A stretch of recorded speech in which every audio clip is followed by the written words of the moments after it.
करीब 600 करोड़ रुपए की संपत्ति को लेकर चर्चा में आए यूपी के राजकीय निर्माण निगम के एडिशनल जनरल मैनेजर शिवाश्रय शर्मा के पैतृक आवास आजमगढ़ के बरधा थाना क्षेत्र के ठेकमा में इनकम टैक्स की टीम पहुंचने के बाद से बेचैनी है। बुधवार को आईटी जांच टीम आई थी। परिजनों का कहना है कि घर में टीम नहीं आई, हालांकि इन्हीं के पैतृक आवास पर किराए पर स्थित यूनियन बैंक ऑफ इंडिया की शाखा पर गई थी। परिजनों के अनुसार हाथों की जांच की गई थी, कुछ कागजात साथ ले गए और एक लॉकर भी सीज किया गया। वहीं मामले पर पूछे जाने पर बैंक के शाखा प्रबंधक और फील्ड ऑफिसर ने पल्ला झाड़ लिया। आपको बता दें कि यह जो सामने आलीशान मकान दिख रहा है वह यूपी के राजकीय निर्माण निगम के एजीएम शिवाश्रय का गांव का घर है। खास बात यह है कि आसपास के इलाके पर नजर डालें तो पिछड़ा क्षेत्र है, लेकिन इस आवास और आसपास की व्यवस्था बहुत कुछ बोल रही है। ठेकमा के रहने वाले विश्वनाथ राय, जो कि जनता इंटर कॉलेज में प्रधानाचार्य पद से रिटायर हुए थे, उनके पहले पुत्र रामाश्रय शर्मा, जो कि रिटायर्ड प्रोफेसर हैं, उनकी पत्नी भी इसी पद से रिटायर हुई हैं। दूसरे नंबर पर शिवाश्रय शर्मा हैं, जबकि तीसरे पुत्र विश्वेंद्र शर्मा है, जो देवरिया में असिस्टेंट प्रोफेसर हैं। शिवाश्रय गोरखपुर से इंजीनियरिंग की पढ़ाई कर सरकारी सेवा में आए। उनकी संपत्ति की जांच पर बड़े भाई का कहना है कि परिवार पहले से संपन्न है और सभी सदस्य सेवारत रहे हैं। पहले की पुश्तैनी जमीन है। वहीं शिवाश्रय पर आरोप को गलत बताते हुए कहा कि जांच अधिकारी को सभी जरूरी अभिलेख दे दिए जाएंगे और इससे दूध का दूध पानी का पानी होगा। हालांकि बैंक के अधिकारी मामले में किसी कार्रवाई से साफ इनकार कर रहे हैं। नहीं, मेरे यहाँ कोई छापे में बैंक में आए थे और बैंक से कुछ कागजात लेके चले गए। यहाँ कोई नहीं छापा में थे। हम लोग को पुश्तैनी मकान है, घर है। हम खुद एसोसिएट प्रोफेसर रहे हैं, हमारी पत्नी भी रही हैं और हमारा छोटा भाई, सबसे छोटा भाई, वो भी एसोसिएट प्रोफेसर है। और घर, खेती बाड़ी, और आप स्वयं देखें कितना है उत्पादन है, देख के मत्स्य पालन है और सब होता रहता है। अपने जो है भट्ठी भी अपने चलते रहते हैं, बहुत पुराने से चल रहे हैं, 72-73 से सब चल रहे हैं। तो सब खेती बाड़ी के सब साधन वो है पूरा, जो यहाँ किसी का योगदान नहीं है। हम स्वयं अपनी पैतृक संपत्ति सब है। तो ये जो आरोप लग रहा है इसको अब आरोप लग रहा है, आरोप लगा रहे हैं, जिसके बारे में हम कुछ नहीं कर सकते कि आरोप क्या लग रहा है, कैसे लग रहा है। उसकी वजह से जांच विषय है। जांच के बाद जो सही है गलत होगा, उसके लिए हम कुछ नहीं कर सकते। आप अभी फिलहाल ये मान रहे हैं कि आरोप, अब हम तो 100% मानते हैं कि आरोप मिथ्या है और हम सब जवाब जो है हम दे देंगे। हम जो किया है वो दे देंगे। मतलब हमारे पास रिकॉर्ड है। हम भाई से बात हुई तो उन्होंने कहा मेरे पास सब रिकॉर्ड है, हम संबंधित अधिकारी को बता देंगे क्या है। ये परेशान करने के उद्देश्य है, हम यही मानते हैं, परेशान करने के उद्देश्य है। और दूध का दूध पानी पानी आ जाएगा समय पर। यहाँ टीम कोई नहीं आई थी। कोई जांच नहीं, आप नहीं, ईडी का टीम कोई नहीं आया है। नहीं आए हैं। नहीं कोई जांच नहीं, किसी अकाउंट के बारे में कोई जानकारी मांगी? नहीं मांगे। किसी भी अकाउंट के बारे में कोई जानकारी नहीं मांगे। ओके। बता दें कि शिवाश्रय के पास 600 करोड़ रुपए की संपत्ति का खुलासा हुआ है। इनकम टैक्स के छापे में यह खुलासा हुआ है। उनके पास देहरादून में 100 करोड़ का एक फार्म हाउस, रेंज रोवर, आडी, मर्सिडीज, BMW जैसी 15 लग्जरी गाड़ियां भी मिली हैं। छापे में यह भी पता चला है कि कानपुर, दिल्ली, नोएडा में शिवाश्रय शर्मा के कई बंगले हैं। इसके अलावा देहरादून में एक फैक्ट्री भी है।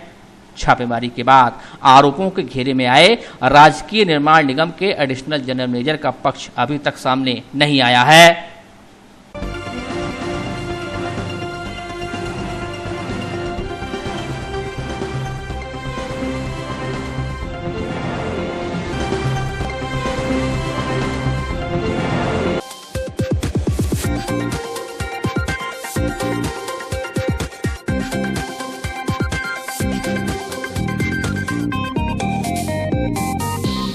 मंडली जिला चिकित्सालय में संचालित सस्ती दवा की दुकान के विरोध में लामबंद हुए दवा व्यापारियों ने लगातार चौथे दिन अपनी दुकानें बंद रखते हुए प्रदर्शन किया। दवा कारोबारियों का कहना था कि मंडली चिकित्सालय में उत्तर प्रदेश राज्य कर्मचारी कल्याण निगम की दवा की दुकान गैर कानूनी ढंग से चलाई जा रही है। सस्ती दवा की दुकान के नाम पर मरीजों के साथ धोखा किया जा रहा है। उन्हें दवा पर कोई छूट नहीं दी जा रही। छूट के नाम पर लूट को बंद किया जाना चाहिए। दवा व्यवसायी प्रदीप त्रिपाठी ने कहा कि हॉस्पिटल कैंपस में सरकारी सस्ती दवा के नाम पर खुली दुकान फर्जी तरीके से खोली गई है। इस संदर्भ में मुख्य चिकित्साधिकारी डॉक्टर एस.के. तिवारी से वार्ता की गई। उन्होंने जांचोपरांत कार्रवाई का आश्वासन दिया है। जी, आज सीएमओ साहब ने हमें आश्वासन दिया है कि अभी हम उनसे अंदर वाली जो दुकान है वो उनसे अभी बात करके 2 बजे फाइनल करेंगे। उनको एक दुकान को आज हम बंद करवाएंगे। जब तक अंदर की दुकानें बंद नहीं हो जाती तब तक हमारा विरोध ऐसे जारी रहेगा। जो अंदर जो गैर कानूनी तौर पे जो दुकान खुली है उसके लिए फर्जी तरीके से इस तरीके से तो जो है मरीजों को जो है भाई काफी नुकसान सहना पड़ेगा। मरीजों को नुकसान कहाँ सहना पड़ा, हमारा भी तो नुकसान है। मरीजों का कहाँ नुकसान हो रहा है? मरीज को तो वहाँ से नुकसान मिल रहा है। मरीज को वहाँ सस्ते के नाम पे दुकान खोले हुए, मरीज को किसी प्रकार का कोई डिस्काउंट मिल नहीं रहा है। मरीज को तो वहाँ पे तो मरीजों को लूटा जा रहा है सीधा एकदम। बिल्कुल कोई डिस्काउंट वहाँ नहीं दे रहे हैं, वहाँ मरीजों को सीधे लूटा जा रहा है। वहीं दूसरी तरफ मुख्य चिकित्साधिकारी डॉक्टर एस.के. तिवारी ने कहा कि 2 दिनों में समस्त बिंदुओं पर जांच की प्रक्रिया पूरी कर कार्रवाई सुनिश्चित की जाएगी। अभी उनके एसोसिएशन के अध्यक्ष, महामंत्री और सारे लोग आए थे, हमसे वार्तालाप हुई है। उस संबंध में ये कहना है कि अभी किसी भी तथ्य की जानकारी हमको नहीं है, क्योंकि ये पूरा मैटर मंडलीय चिकित्सालय का है और मंडलीय चिकित्सा अधीक्षक जो होते हैं वो मेरे से एक पद बड़े होते हैं। उनके संज्ञान में जितना था टेलीफोनिकली उन्होंने हमें बताया। मैं सारी पत्रावलियाँ जो भी उपलब्ध हैं उनको मंगा रहा हूँ और 2 दिन में मैं इसकी पूरी जांच करके अपने निदेशालय स्तर पर सूचित करके अगर ये गलत है तो निश्चित जानिए वो बंद कर दी जाएगी और अगर नियमितः सही है तो चालू रखेंगे। क्या दुकान बंद होगी? मैंने अभी कह दिया है दुकान बंद हो गई होगी अब तक।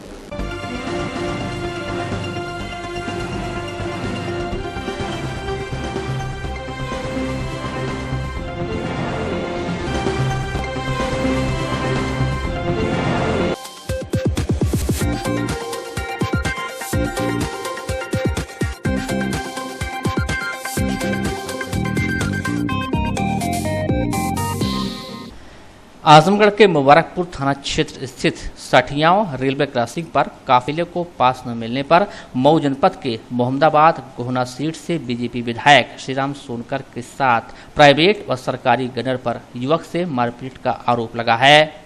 पीड़ित युवक के अनुसार बंदूक के कुंदे से मारपीट की गई और उसकी अल्टो कार में भी तोड़फोड़ की गई। घटना बुधवार रात 8 बजे की है। युवक के अनुसार जब उसने पुलिस से संपर्क किया तो मामला रफा दफा कर दिया गया। वहीं मुबारकपुर एसओ ने मोबाइल पर बताया कि 2-4 थप्पड़ मारने की सूचना मिली है। अभी तक कोई तहरीर नहीं मिली। जबकि विधायक श्रीराम सोनकर ने भी मोबाइल पर बताया कि युवक शराब पिए था और काफी प्रयास के बाद भी पास नहीं देने पर गनर ने 2-4 थप्पड़ मार दिए थे। हालांकि विधायक मामले को लेकर कैमरे के सामने आने से बचते रहे। आपको बता दें कि जहानागंज थाना क्षेत्र के नासिरपुर सरैया निवासी रमाकांत राजभर खेती बाड़ी करता है। रमाकांत के अनुसार वह बुधवार शाम को अपनी पत्नी के लिए दवा लेने कार से आजमगढ़ की ओर आ रहा था। रास्ते में ही सठियाओं रेलवे क्रॉसिंग के पास सामने ट्रैक्टर ट्राली खड़ी थी, वहीं बगल में ट्रक भी खड़ा था जिससे पास नहीं मिल रहा था। इसी दौरान पीछे से विधायक श्रीराम सोनकर का 3 गाड़ियों का काफिला आ गया। जाम के कारण काफिला भी फंस गया। उन लोगों ने समझा कि कार सवार ने ही जाम लगाया है। इसी पर एमएलए के गनर गाड़ी से उतरे और दोनों तरफ से मारपीट करने लगे। कार पर पीड़ित के साथ उसके 2 लड़के भी थे जो डरकर भाग खड़े हुए। पीड़ित के अनुसार उसका एमएलए व उनके भाई से परिचय रहा है और उनके लिए प्रचार भी किया है, लेकिन उन्होंने पहचाना नहीं। रात में तहरीर नहीं दे पाया था, दिन में तहरीर देने की बात कही। हमारे बीबी हार्ट के मरीज हैं, हम दवा लेने के जा रहे थे, इनको साइड मैंने नहीं दे पाया, इसकी जगह थी नहीं। इसी के चलते लोग मारना पीटना शुरू कर दिए। कौन मारना पीटा? श्रीराम सोनकर विधायक के गनमैन, सरकारी गनमैन थे और प्राइवेट गनमैन थे, दोनों आदमी थे। कहाँ की? मोहम्मदाबाद से। मोहम्मदाबाद। आपके साथ कार में कौन कौन सवार था? हमारे 2 छोटे छोटे बच्चे थे। अच्छा, तो इसी बात पे मारना पीटना? जी। बस खाली पास ना देने की वजह से? हाँ, सिर्फ पास नहीं दिया। कहाँ मतलब मार पीटे? आँख में और बाजू में राइफल कुन्नों से उन्होंने मारा है। और क्या आपसे कोई परिचय है उनका पहले? परिचय है, उनके भाई से भी परिचय है अवधेश सोनकर से। और उनके लिए आप प्रचार प्रसार भी कर चुके हैं? किए जी। बताइए पूरा बात। हाँ किए प्रचार, काफ़ी दिन से उनके साथ भी हम रहे हैं, मैंने मिलना जुलना आना जाना उनके साथ बराबर हमारा रहा है। विधानसभा में प्रचार नहीं? बिल्कुल किया, मोहम्मदाबाद विधानसभा के चुनाव में काफ़ी दिन हम प्रचार किए। तो क्या विधायक जी से आपने अपना परिचय बताया उसके बाद? कोई सुनने के राजी नहीं थे विधायक जी। तो ऐसे में मेडिकल कराने आप गए तो मेडिकल हुआ? मेडिकल भी नहीं हुआ, थाने में तहरीर देने गए तो बोले साहब है नहीं, क्या कर रहे हैं? सो रहे हैं। अच्छा ठीक है। तो ऐसे में आप योगी आदित्यनाथ जी से क्या मांग रहे हैं? अब योगी आदित्यनाथ से यही चर्चा उम्मीद करेंगे मैंने कि मीडिया द्वारा उनके पास संदेश जाए कि उनके विधायक ऐसे कर रहे हैं, इनसे हम इस पार्टी से हम क्या उम्मीद कर सकते हैं इन लोगों से।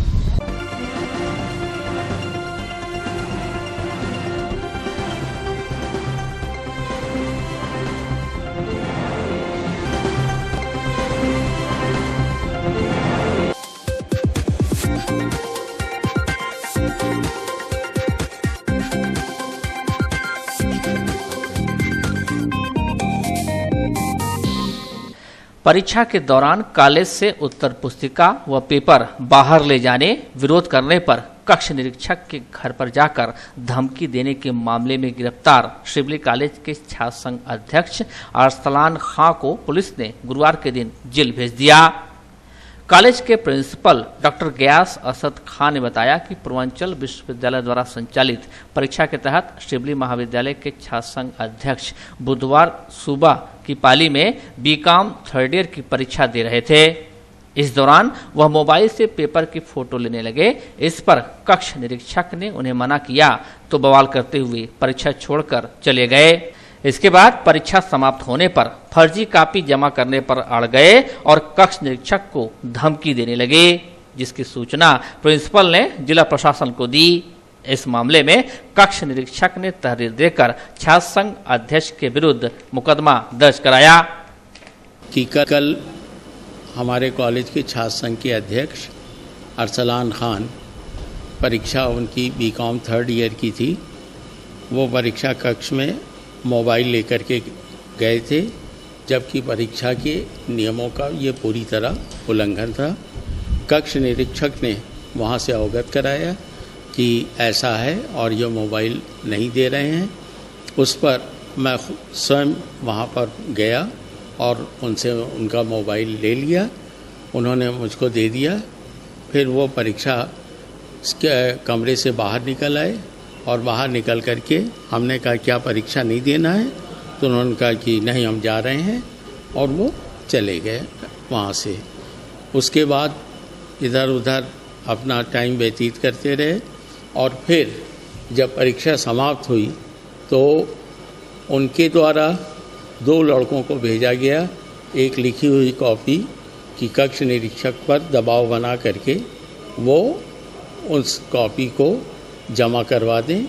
जो तथ्य मेरे संज्ञान में जब लाया गया तो हमने इसका मतलब पूरी तरह से इसका विरोध किया और कि ये बिल्कुल गलत बात है। इस तरह की घटना शिवली कॉलेज के अंदर कभी ऐसी घटना नहीं हुई है। तो मैंने उसका संज्ञान ले लिया और संज्ञान लेने के बाद मैंने इसकी सूचना उच्च जिला प्रशासन को प्रदान कर दिया और लिखित रूप से भी उनको ये तथ्य से अवगत करा दिया। उसके बाद जिला प्रशासन ने उनके विरुद्ध एक FIR दर्ज कर लिया और अग्रिम कार्रवाई जिला प्रशासन के द्वारा ही की जा रही है। इस मामले में पुलिस अधीक्षक आनंद कुलकर्णी ने बताया कि मुकदमा दर्ज कर लिया गया है और छात्र संघ अध्यक्ष को गिरफ्तार कर जेल भेजा गया है। ये शिवली कॉलेज के एक छात्र संघ अध्यक्ष अरसलान खान, इनकी पुलिस के द्वारा गिरफ्तारी की गई है। इसमें इनके ये शिकायत की गई थी प्रिंसिपल और कक्ष निरीक्षक के द्वारा कि परीक्षा के दरमियान इनके द्वारा जो है उत्तर पत्र का फ़ोटो खींच के उसको बाद में सॉल्व करके जो है नया उत्तर पत्र जमा करने की कोशिश की, जिसको लेके जो है जब मना किया गया प्रिंसिपल और कक्ष निरीक्षक के द्वारा तो इनका उनके साथ वाद विवाद हुआ और शाम को उसी वाद विवाद को लेके ये कक्ष निरीक्षक के घर पे गए और उनको जो है धमकी देने की बात संज्ञान में आई है। इनकी गिरफ्तारी होकर मुकदमा दर्ज हुआ है कोतवाली थाने में और कार्रवाई की जा रही है। ये 193/17 अंडर सेक्शन 419, 420 और 2/3 परीक्षा अधिनियम में कायम हुआ है और एक NCR भी दर्ज हुए हैं इनके खिलाफ 323, 504, 506 धाराओं में IPC।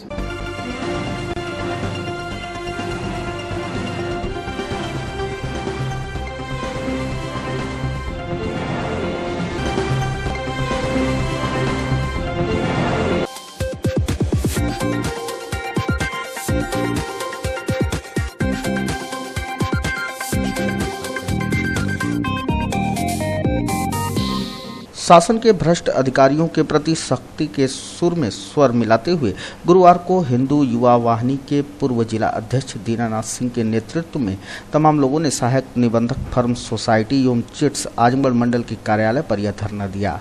धरने के दौरान सहायक निबंधक पर गलत कार्यप्रणाली अपनाने, सही को गलत, गलत को सही करने का आरोप लगाया गया। आरोप था कि सहायक निबंधक कार्यालय में दलालों का बोलबाला है, उनके जरिए यहां हर फाइल में रिश्वत ली जा रही है।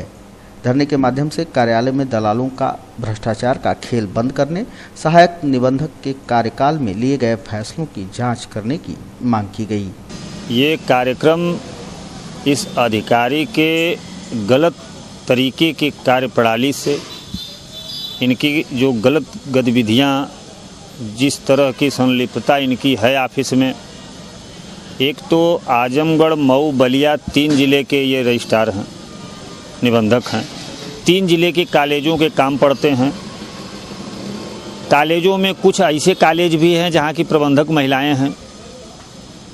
10 बजे बुला के और 4 बजे तक उनको ऑफिस में रोकना, 6 बजे तक रोकना, इस तरह की इनकी जो कारगुजारियां हैं उसके विरोध में, और हर कार्यक्रम में, हर फाइलों में एक दलाल के माध्यम से, जो इनके गिने चुने 2-4 कार्यकर्ता रूपी दलाल हैं, उनके माध्यम से धन उगाही करना, सही को गलत करना, गलत को सही करना, इसके विरोध में ये कार्यक्रम था धरना का। और इनके जितने इधर के कार्यावधि में जो इन्होंने फैसले किए हैं, इनकी फाइलों की जांच हो, और फाइलों की जांच तभी संभव है पहले इनको निलंबित किया जाए और इनकी फाइलों का अवलोकन करके किसी सक्षम अधिकारी से उसकी जांच कराई जाए। वहीं दूसरी तरफ सहायक निबंधक इंद्रभान सिंह ने सभी आरोपों को सिरे से खारिज करते हुए कहा कि आरोप लगाने वाले यह बताएं कि किस फाइल में पैसा लिया गया है। धरने की जानकारी तो हमें सुबह पता चला कि यहाँ पे कुछ टेंट, तंबू और कुछ प्रदर्शन के लिए इन्होंने ये लोग लगाए हुए हैं। जब हमको जानकारी हुई तो मैं जाके सबसे पहले प्रभारी DM साहब हैं, उनसे मुलाकात की। उन्होंने कहा कि पहले जाइए, उनसे बात करिए कि प्रकरण क्या है। कमिश्नर मैडम के यहाँ भी गए तो उन्होंने भी कहा कि आप पुलिस को सूचना दे दीजिए और कार्यालय जाइए, बात करिए। यहाँ आते ही सबसे पहले मैंने कहा कि आप 2 लोग आ जाइए, कोई मुझे बताइए प्रकरण क्या है, बात क्या है। तो उनमें से लोगों ने कहा कि आप पहले बैठिए, आराम कर लीजिए थोड़ी देर, फिर हम लोगों की बातचीत होगी। मैं आ गया ऑफिस, सुनवाई थी, कुछ फाइल की सुनवाई किए। उसके बाद फिर एक वकील साहब थे जो उनको जानने वाले थे। मैंने उनसे कहा कि ज़रा बात करिए, उनसे कह दीजिए कि आके बात कर लें, प्रकरण क्या है पहले मुझे पता तो चले कि किस बात के लिए धरना दे रहे हैं। कोई एक स्पेसिफिक बात है या सामान्य कोई बात है। तो अभी तक एक्चुअली मुझे प्रकरण ही नहीं पता चल पा रहा कि है क्या, किस बात पे धरना दे रहे हैं। इसे लोग आरोप है कि फाइलों का पैसा लेके निस्तारण किया जाता है। तो कोई बताएं तो कि किस फाइल में पैसा मांगा गया या कौन सा व्यक्ति पैसा मांगा निस्तारण के लिए। अगर मैं इस तरह कुछ कह रहे हैं तो बताएं तो हमें स्पेसिफिक, या मैंने किसी से मांगा हो वो बताएं। कोई व्यक्ति आके बताए तो कि किसने पैसा मांगा। जब हमें पता ही नहीं चलेगा तो मैं उसमें आगे की कार्रवाई क्या या मैं उसका निस्तारण कैसे कर पाऊंगा। कुछ तो बताएं कि है क्या, मैटर क्या है, किस फाइल में पैसा मांगा गया, किस लिए मांगा गया। तो इस तरह के आरोप तो कई बार, दरअसल ये ऑफिस ऐसा है कि सोसाइटियों का यहाँ पे निस्तारण किया जाता है। जो विवाद होते हैं आपस में, प्रबंधकीय विवाद, तो उसमें 2-3 पक्ष होते हैं। एक पक्ष, किसी एक पक्ष के पास जब पक्ष में फैसला होता है तो अगले 1 या 2 पक्ष नाराज होते हैं। तो निश्चित रूप से वो 2 पक्ष अगर इस तरह के आरोप लगाते रहे, विगत में भी लगाते रहे हैं, तो उनका तो हम सबको एक साथ तो संतुष्ट नहीं कर पाते हैं। किसी एक के अगेंस्ट या 2 के अगेंस्ट जाएगा ही। जो वास्तविकता है वो किसी जो वास्तविक पक्ष है, सही पक्ष है, उसी के पक्ष में होगा। तो उसका तो कुछ किया नहीं जा सकता है। आरोप लगा रहे हैं, अगर हमें बताएं कुछ कि आरोप क्या है, किस लिए किया गया, किस में पैसा मांगा गया या कहाँ किया गया, तो कुछ बताएं।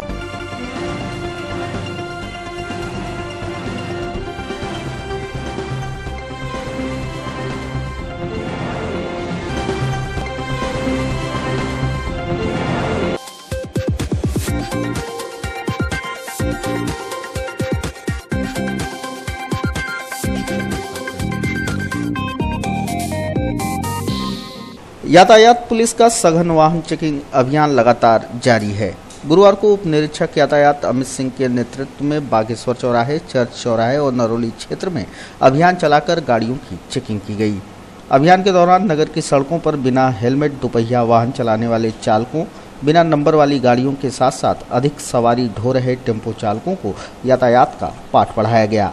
अभियान के दौरान कुल 11 वाहनों का चालान किया गया और उनसे 2000 रुपये समन शुल्क के रूप में वसूले गए। जिन 11 वाहनों का चालान किया गया उनमें 4 ऑटो रिक्शा व 7 दोपहिया वाहन सम्मिलित रहे।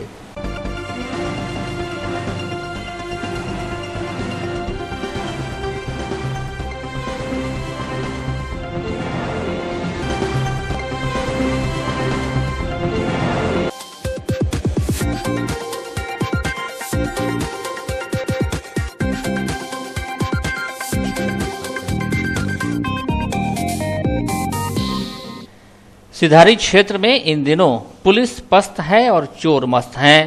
आए दिन हो रही दुकानों में चोरी की घटनाओं का खुलासा न होने से चोरों के हौसले बुलंद हैं और इन्हीं हौसला बुलंद चोरों ने एक और चोरी की वारदात को अंजाम दे दिया।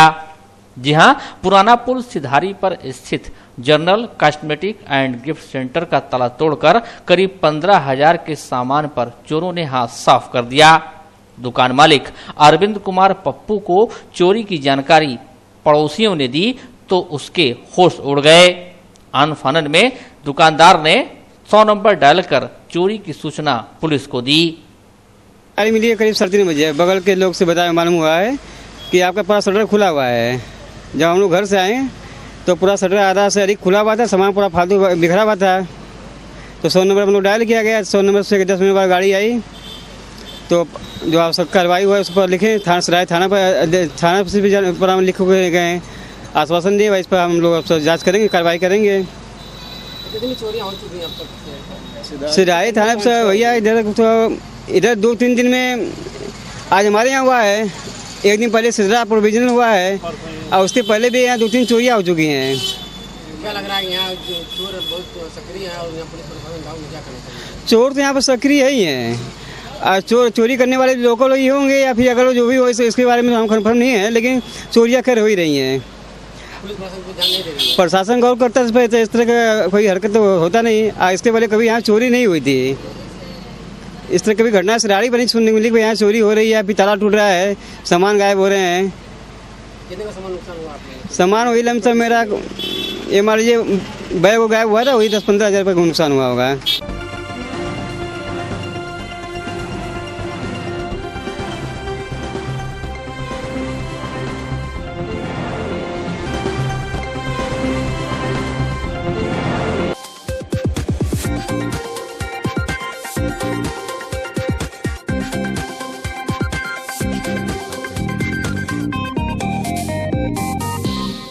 अवैध कब्जों को लेकर सख्त हुई यूपी सरकार की सख्ती बेअसर साबित हो रही है।